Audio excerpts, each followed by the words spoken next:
Miss হবে না আপনার পছন্দের টিভি শো। দেখুন জি5 অ্যাপে একদম ফ্রি। যদি আমি কোনো ভুল করে থাকি তাহলে তার জন্য দায়ী থাকবে তুমি। ইয়েস তুমি, ইয়েস তুমি। বলছেন কি আপনি? কি হয়েছে কি সাউদা? ডক্টর প্রমিতা যাকে মেরে সেই আগন্তুক আততায়ী অপারেশন থিয়েটারে ঢুকেছিল, অপারেশন করে জগদ্ধাত্রীকে মারতে চেয়েছিল এবং পালিয়েছিল। ডক্টর প্রমিতার ডেড বডি পাওয়া গেছে। What? Nandi, change it. Come sharp, hurry up.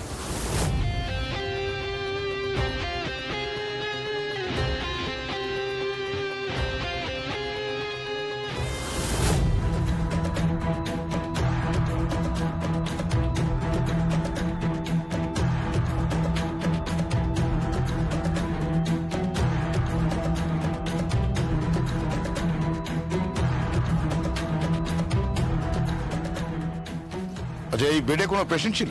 হ্যাঁ স্যার, পেশেন্ট তো ছিল। পেশেন্ট কোথায় গেল? স্যার পেশেন্ট তো মিসিং, তবে ওখানে একটা অ্যাম্পুল পড়ে আছে। অ্যাম্পুল দেখি।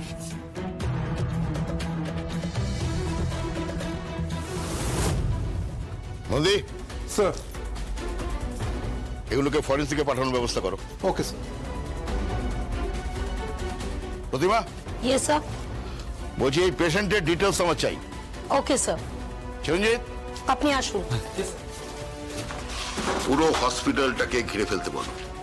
সিকিউরিটিকে বলো প্রত্যেকটা লোককে যেন ভালো করে চেক করে, একটা মাছিও যেন পালাতে না পারে। Okay sir. সে কি আর বসে থাকবে? সে এতক্ষণে চলে গেছে। আমরা বরং ফোকাস করি যে লোকটা এখানে ভর্তি ছিল, কিন্তু সে তো মিসিং। ডক্টর প্রমিতার বাঁ হাতে ব্লিড করছে, মনে হয় ওখানে সিরিঞ্জ ফোটানো হয়েছে।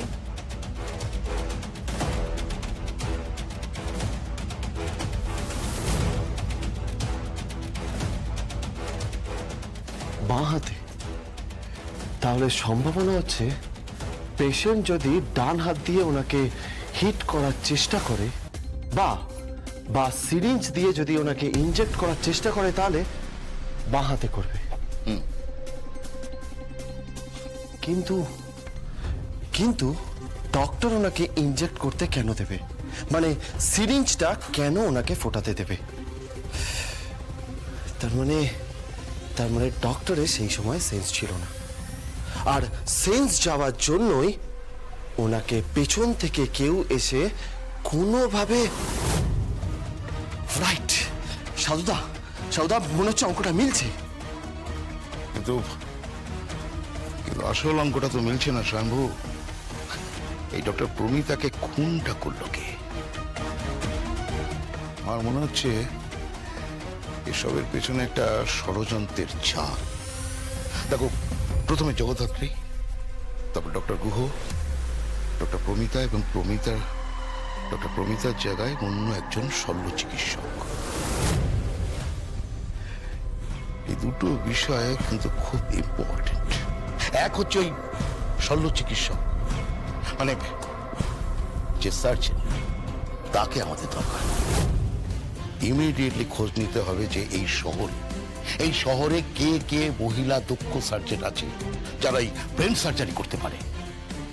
তাদের সাথে আমাদের কথা বলা দরকার।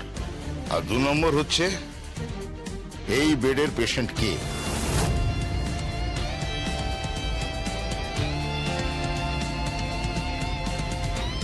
নদী,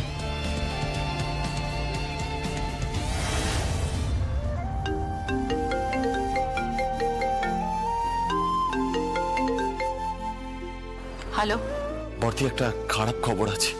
কি? বর্তি, ডক্টর প্রমিতা খুন হয়েছে।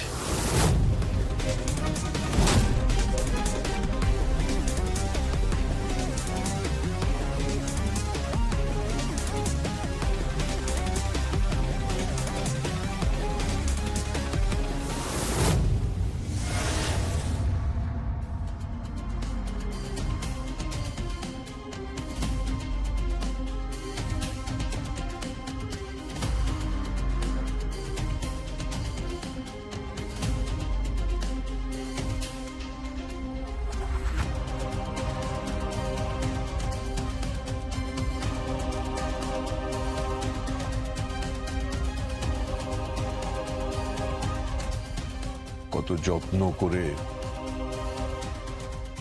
বড় করেছি তোকে। জীবনে কোনো ঝড়ঝাপটা তোর গায়ে পড়তে দিইনি, কোথাও কোনো সমস্যা হতে দিইনি তোকে। আমি যতটা সম্ভব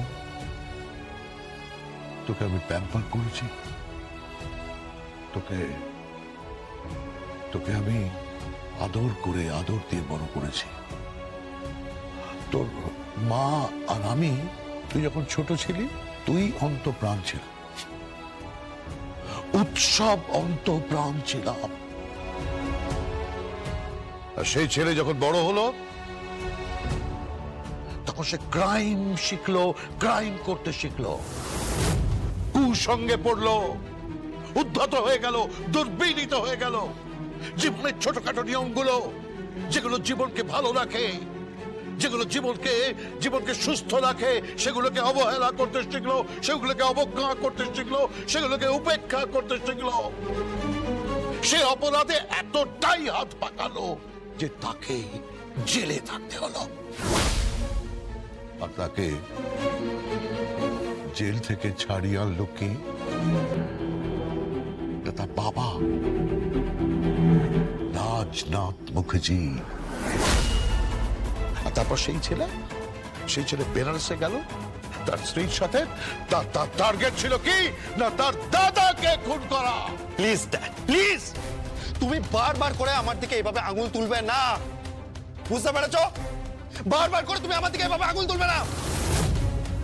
আমি জানি তুমি আমাকে টলারেট করতে পারো না, তুমি আমাকে সহ্য করতে পারো না। আমি জানি ড্যাড, তুমি আমাকে ঘেন্না করো, আমি জানি। কারণ ওই স্বয়ম্ভু হলো গিয়ে তোমার কাছে সবকিছু। কিন্তু আমি এটা সহ্য করতে পারি না ড্যাড, আমি এটা সহ্য করতে পারি না।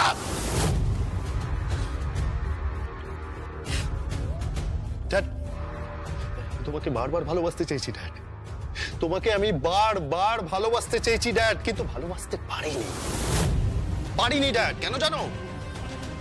কারণ তোমার সামনে সবসময় শুধু স্বয়ম্ভু আর স্বয়ম্ভু। আর উর্মিলা মুখার্জি ওই না দেখা একটা মহিলা। এই তোমার আমার মাঝখানে না ওই দুটো ক্যারেক্টার জাস্ট একটা প্রাচীর হয়ে দাঁড়িয়ে আছে, বুঝতে পেরেছো? জাস্ট একটা প্রাচীর হয়ে দাঁড়িয়ে আছে।